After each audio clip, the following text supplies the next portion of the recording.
Hard to watch movies. Source, Mental Floss. By visualgk.com.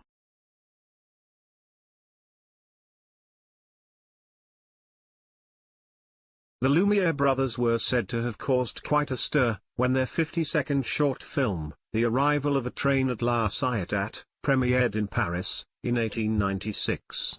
Audiences, who were unaccustomed to the sensory experience of moving footage, experienced a jolt of panic, when an oncoming train seemed to be speeding directly toward them.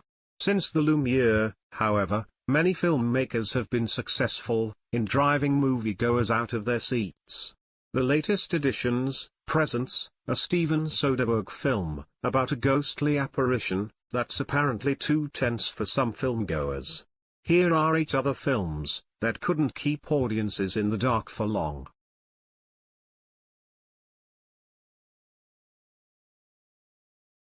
The Exorcist. 1973. Lines wrapped around the block, for the film adaptation of William Peter Blatty's best-selling novel, about a young girl possessed by a demon. They quickly realized, it was the cinematic equivalent of a hot pepper. Something to be endured, rather than enjoyed. News footage portrayed stricken filmgoers, who had fled screening rooms. Out of sheer terror, one fainted in the lobby. By the time the film premiered in London, ambulances were parked outside.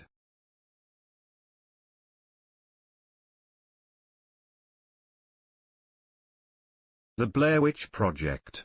1998.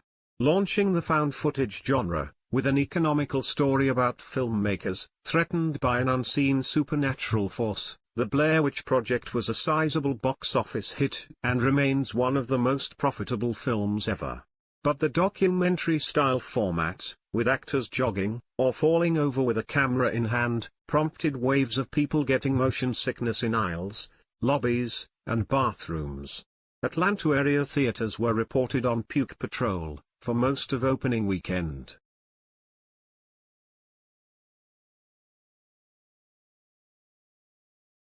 "127 Hours. 2010. From the Get What You Pay For department, audiences that streamed in, for director Danny Boyle's account of hiker Aaron Ralston, who got himself wedged in a cave, and had to amputate his own arm with a pocket knife, found themselves bearing witness to James Franco, wedged in a cave, and amputating his own arm with a pocket knife. Many people fainted, some vomited, one person fainted, was hauled away in an ambulance, and returned to the theater, to declare the film excellent.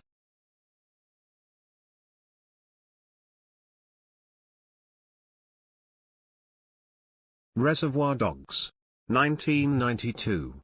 It's not necessarily shocking that the unflinching violence of a Quentin Tarantino movie would prompt audience evacuations.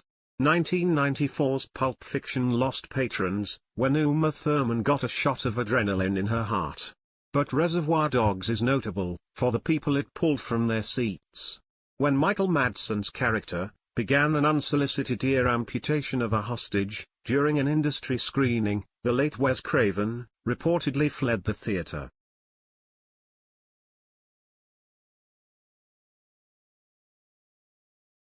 Freaks. 1932.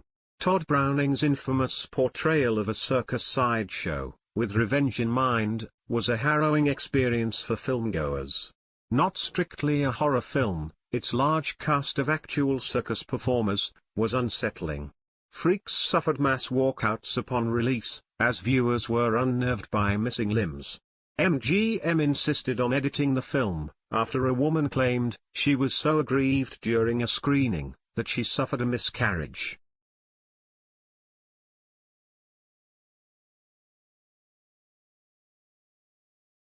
Irreversible. 2002. Panned for its depiction of a brutal assault, this revenge film from director Gaspar Noé prompted viewers to head for the exits, but not necessarily because of what was shown on screen.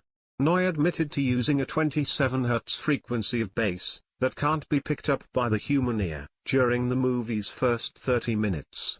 Known as infrasound, it's been known to induce panic and anxiety, in a manner similar to vibrations created by earthquakes.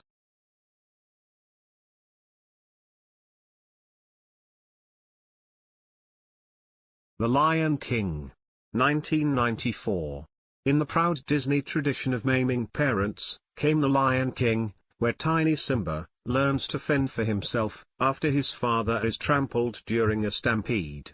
The animated tragedy proved so intense for younger viewers, Disney's key demographic, that they had to be temporarily relocated to the lobby until they calmed down.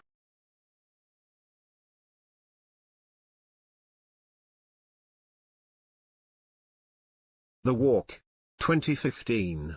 In the 2008 documentary, Man on Wire, modern audiences met Philippe Petit, a rope walker, who caused a stir in 1974 New York, for traipsing between the Twin Towers. In 2015, director Robert Zemeckis dramatized the feat, with The Walk, starring Joseph Gordon-Levitt, as Petit. Unlike the documentary, which relied mainly on still photos and reenactments, Zemeckis used digital artistry to put the viewer on the rope with Petit, in IMAX, no less. The result was so dizzying, that audience members prone to vertigo suffered anxiety, and even vomiting.